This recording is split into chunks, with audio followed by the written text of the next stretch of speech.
Moi, je suis wedding officiante, c'est-à-dire que je fais l'office de cérémonie qui remplace l'église ou c'est-à-dire quand on n'y a pas de mariage religieux ou qu'on veut une cérémonie laïque. On passe par moi, c'est les mariages à l'américaine, comme on voit un peu, etc. Sauf que c'est sur mesure pour chacun, où on y met ce qu'on veut et où on y fait ce qu'on a envie, etc.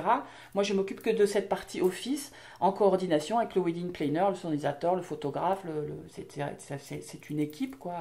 Et s'il n'y a pas de wedding planner, j'accompagne un peu les mariés. Je fais un petit peu de planner pour les aider, quoi. Mais moi, mon poste à moi, c'est les mariés, quoi.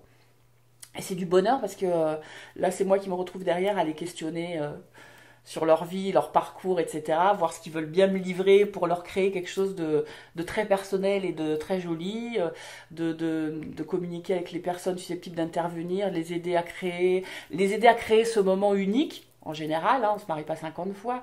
Donc les aider à créer ce petit moment unique pour que ça reste quelque chose de magique pour eux. L'officiante, c'est juste ça, juste cette partie-là.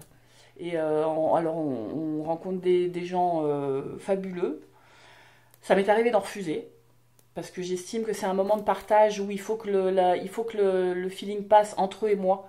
C'est-à-dire qu'il faut que moi aussi, je leur convienne, parce qu'on ne peut pas se livrer à quelqu'un avec qui ça passe pas. Et alors, on ne devient pas forcément amis, je veux dire, mais il faut qu'il y ait un feeling entre les deux. Ça m'est arrivé d'en refuser, enfin 2 fois, hein, parce que ça passait pas du tout, quoi. Que je, c'est pas, je me suis dit, je vais leur faire une cérémonie merdique, parce que à la limite, elle m'exaspérait au plus haut point, et j'ai dit, c'est pas possible. Et j'ai été honnête, j'ai dit, je ne peux pas. Je peux vous aider si vous voulez, vous expliquer comment le construire, etc. Mais je peux pas vous le faire.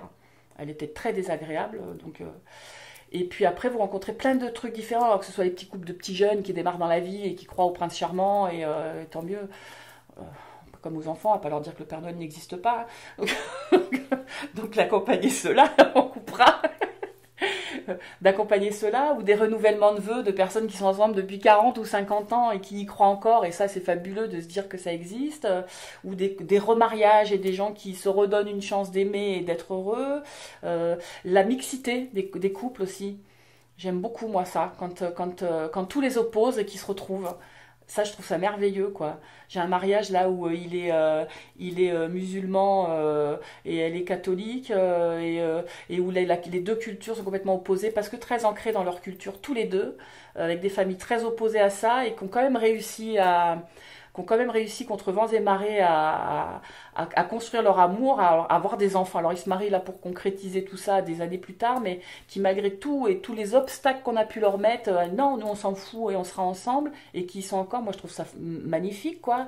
Les couples homosexuels, de pouvoir dire que ils ont le droit d'être amoureux et qu'ils ont le droit d'être heureux et que on s'en fout, quoi. Enfin voilà, les différences d'âge.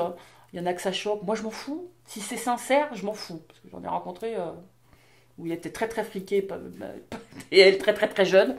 Bon, il y en a aussi, hein, malheureusement. Mais c'est toutes ces différences-là et la différence de rencontres, comment ils se sont rencontrés, pourquoi ils se sont aimés, leur parcours, etc. C'est super intéressant. C'est un peu votre boulot à vous, mais plus centré sur les histoires d'amour, quoi. Et c'est génial. C'est génial. Il y a plein de choses différentes et plein d'histoires différentes.